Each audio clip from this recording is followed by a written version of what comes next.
तो दोस्तों जैसे कि आप जानते हैं कि कल हमने गेट का यूज़ सीखा था कि गेट को हम इंग्लिश में कहाँ कहाँ पर यूज़ करते हैं। तो आज की इस वीडियो में हम लेट के बारे में सीखने वाले हैं, क्योंकि बहुत सारे स्टूडेंट्स लेट को लेकर भी परेशान रहते हैं कि लेट का किस तरह से यूज़ करते हैं। तो आज की इस वीडियो में हम लेट के सभी टॉपिक्स को कवर करेंगे कि कहाँ कहाँ पर लेट का हम यूज़ करते हैं। तो चलिए वीडियो को शुरू करते हैं।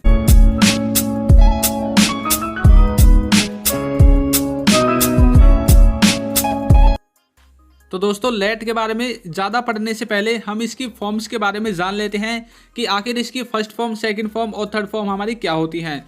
तो देखिए, लेट की फर्स्ट फॉर्म, सेकंड फॉर्म और थर्ड फॉर्म, तीनों फॉर्म ही आपकी लेट लेट लेट होंगी, यानी कि इसमें किसी भी प्रकार का कोई चेंज नहीं होगा।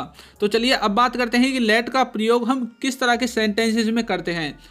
जब कोई कार्य किसी के द्वारा करने दिया जाता है तब हम लेट का यूज़ करते हैं, या फिर जब कोई कार्य हम किसी को करने देते हैं तब हम लेट का यूज़ करते हैं, या फिर जब हम किसी को बोलते हैं कि आओ इस कार्य को करें तो तब हम लेट का यूज़ करते हैं। यानी कि इन्हीं तीनों ही सेंटेंसेस में हम लेट का यूज़ करेंगे। तो देखिए इसका पहला एग्जांपल, जैसे कि उसे पढ़ने दो। उसे पढ़ने दो का मतलब क्या है कि आप उसे पढ़ने दो, उसे डिस्टर्ब मत करो, मतलब कि आप उसे वो कार्य करने दो। तो ये आपका लेट से बनने वाला वाक्य है। उसे अंदर आने दो, इसका मतलब है कि आप उसे रोको मत बल्कि उसे यह काम करने दो। तो ये आपका लेट से बनेगा। उन्हें सच देखने दो, यानी कि उन्हें वो सच देखने दो, उनसे छुपाओ मत, तो आप उन्हें कार्य करने दो, ये भी आपका लेट से बनेगा। राम मुझे खेलने देता है। राम मुझे खेलने देता है का मतलब क्या है कि राम मुझे यह कार्य करने देता है, यानी कि जैसे कि वह मुझे जाने देता है, इसका मतलब क्या है कि कोई मुझे जाने देता है, मैं अपने आप नहीं जाता, या फिर मैं अपने आप नहीं जा पाऊंगा। तो इस तरह के सेंटेंसेस में आप लेट का यूज़ करेंगे। तो चलिए एग्जांपल्स की हेल्प से और अच्छे से इन्हें समझ लेते हैं। उससे पहले आपको बता दें कि एक होता है लेट, एक होता है लेट्स। लेट्स का यूज़ आप करेंगे थर्ड पर्सन सिंगुलर के साथ, और लेट का यूज़ करेंगे आप बाकी बचे सब के साथ। आपको इसके स्ट्रक्चर के बारे में बता देता हूँ, इसका स्ट्रक्चर किस तरह से बनेगा। तो देखिए, जैसे कि आप बोलेंगे कि मुझे सोचने दो। मुझे सोचने दो की इंग्लिश होगी लेट मी थिंक। अब लेट मी थिंक का देखिए किस तरह से, सबसे पहले आपको लिखना है लेट, उसके बाद आपका आएगा ऑब्जेक्ट, यानी कि सब्जेक्ट इसमें नहीं आएगा, ऑब्जेक्ट आएगा। आपको स्क्रीन पर दिख रहा होगा साइड में कि सब्जेक्ट होता है आपका ही, सी, इट, वी, ये होते हैं आपके सब्जेक्ट। अब ऑब्जेक्ट क्या होगा, ही को होगा हिम, आई को होगा मी, वी का होगा अस, दिस का होगा देम। तो ये आपके जो है देम, अस, मी, हिम, हर, ये आपके क्या है ऑब्जेक्ट हैं। तो ये आपके लेट के तुरंत बाद आएंगे। उसके बाद आपकी क्रिया की फर्स्ट फॉर्म, यानी कि वर्ब की फर्स्ट फॉर्म आपकी आ जाएगी। तो इस तरह से आप इसका स्ट्रक्चर बनाएंगे। तो चलिए कुछ एग्जांपल्स की हेल्प से और अच्छे से इसे समझ लेते हैं। तो देखिए पहला एग्जांपल क्या होगा, उसे पढ़ने दो, लेट हिम स्टडी। इसका मतलब क्या है, उसे पढ़ने दो। हिम मैंने क्या है इसमें ऑब्जेक्ट लगाया है, उसके बाद वर्ब की फर्स्ट फॉर्म आ गई है। अब नेक्स्ट एग्जांपल देखिए, उसे अंदर आने दो, लेट हिम कम इन। उसे अंदर मत आने दो, डोंट लेट हिम कम इन। अब आप इसमें जो नेगेटिव और इंटरगेटिव सेंटेंसेस होते हैं वो आपके सेम ऐसे ही रहेंगे जैसे कि आप अपने सिंपल सेंटेंसेस में बनाते हैं। उन्हें सच देखने दो, let them see the truth. अब हम निकलेंगे, लेट अस लीव नाउ। अब हम निकलेंगे, let us leave now. Next sentence देखिए, राम जाने देता है, राम लेट्स गो। राम क्या है आपका थर्ड पर्सन है, वो भी सिंगुलर, तो इसलिए हमने लेट्स का इसमें यूज किया है। नेक्स्ट देखिए, राम ने तुम्हें जाने दिया, राम लेट्स यू गो। यहाँ पर क्या है, यहाँ पर भी राम मैंने थर्ड पर्सन सिंगुलर लिया है। मैं जाने दे सकता हूँ, आई कैन लेट गो। तो इस तरह से आप ऐसे सेंटेंसेस को बनाएंगे। तो चलिए अब बात करते हैं लेट के अगले यूज के बारे में। तो मान लीजिए कोई वाक्य आपका लेट अस से आरंभ होता है, यानी कि स्टार्ट होता है, तो अब आप उसमें नेगेटिव सेंटेंस कैसे बनाएंगे। जैसे कि अब इसके बाद हम एक दूसरे से नहीं लड़ेंगे या फिर नहीं लड़े। अब इसमें देखिए किस तरह से बनाएंगे, let us not quarrel with each other from now on. तो इस तरह से आप जो आपका नोट है वो लेट अस के बाद लगाएंगे, तो आपका नेगेटिव सेंटेंस बन जाएगा।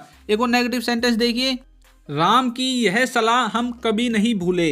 इसकी इंग्लिश देखिए, let us never forget this advice of Ram. तो इस तरह से आप जो आपका नेवर या फिर नोट है, जो नेगेटिव वाक्य होते हैं उनमें आप लेट अस के बाद अपना जो नेगेटिव सेंटेंस है यानी कि नोट या नेवर उसे लगा सकते हैं। तो चलिए अब बात करते हैं लेट के नेक्स्ट यूज के बारे में, यानी कि किसी को कोई चीज़ सभ्यतापूर्वक कहने में या फिर देने में या फिर बताने में भी आप लेट का यूज़ करेंगे। जैसे कि मैं तुम्हें एक बात बताता हूँ। यहाँ पर देखिए let me tell you one thing, let me tell you one thing. अब मी आपका इसमें ऑब्जेक्ट है, उसके बाद टेल आपकी वर्ब की फर्स्ट फॉर्म है। तो इस तरह के सेंटेंसेस में भी आप लेट का यूज करेंगे।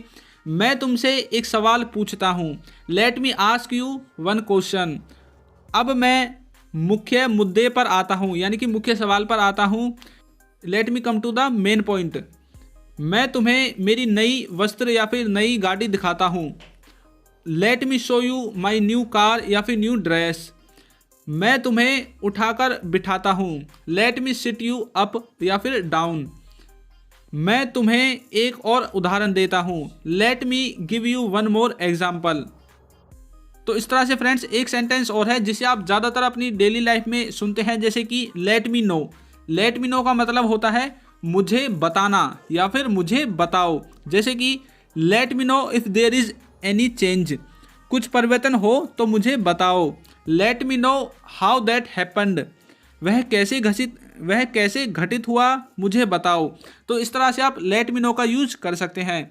तो फ्रेंड्स इस तरह से जो लेट है उसका यूज आप करेंगे। तो अब आपको मैं एक डिफरेंस बताता हूँ लेट में और अलाउ में, क्योंकि अलाउ का मतलब भी होता है करने देना, यानी कि किसी कार्य को करने देना। तो वैसे तो हम अलाउ का यूज भी किसी कार्य को किसी को करने के लिए यूज करते हैं। जैसे कि मान लीजिए आपने एक स्थान पर यूज किया है लेट का और एक स्थान पर आपने यूज किया है अलाउ का। अब इन दोनों में आपका डिफरेंस क्या होगा, क्योंकि दोनों ही एक जैसे हैं।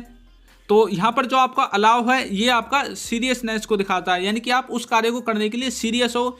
जैसे कि मैं उसे मतलब घर जाने की आज्ञा देता हूँ, यानी कि आपने उसे अलाउ कर दिया कि वो घर जा सकता है। अब वहाँ पर कैसी भी सिचुएशन हो यह आप पर डिपेंड करता है। और लेट का मतलब है कि आपने यदि किसी को बोल दिया कि उसे घर जाने दो, इसका मतलब यह है कि आप किसी थर्ड पर्सन को बोल रहे हो कि किसी को कोई कार्य को करने दो। यानी कि अलाउ का यूज़ तो आप ऐसे कर सकते हैं कि मान लिया आप सीधे भी डायरेक्ट रूप से कर सकते हैं कि किसी ऑब्जेक्ट पर कि आप ये कार्य कर लो वो कार्य कर लो, लेकिन लेट का यूज़ आप डायरेक्ट नहीं कर सकते। लेट का यूज़ आप किसी थर्ड पर्सन से बोलोगे कि मान लीजिए उसे अंदर आने दो, यानी कि कोई थर्ड पर्सन है जो उसको अंदर नहीं आने दे रहा है, तो तब आपको लेट का यूज़ करना है। और यदि आप किसी को परमिशन देते हो तब आपको अलाउ का यूज़ करना है। और लेट का यूज़ हम मानते हैं जैसे कि अपने से बड़ों के लिए हम लेट का यूज़ करते हैं, या फिर यह काम करने या फिर ना करने के लिए सिर्फ बोला जाता है। जहाँ पर कोई कार्य करने या फिर ना करने के लिए बोला जाता है वहाँ पर भी हम लेट का यूज़ करते हैं। और अलाउ का यूज़ हम कब करते हैं, जब किसी को आज्ञा देने की सेंस में, यानी कि किसी को हम आज्ञा दे रहे हैं तब हम अलाउ का यूज़ करते हैं। तो फ्रेंड्स आपको वीडियो कैसी लगी है हमें ज़रूर बताइएगा। यदि कहीं वीडियो में कोई मिस्टेक हो जाती है टाइपिंग वगैरह में, तो फ्रेंड्स आप उसे सही कर लिया करो, क्योंकि टाइपिंग वगैरह की मिस्टेक कभी कभी हो जाती है। तो यदि चैनल पर नए हैं तो चैनल को सब्सक्राइब कर लीजिए, और वीडियो को यदि अभी तक लाइक नहीं किया है तो वीडियो को भी लाइक कर दीजिए। Thank you.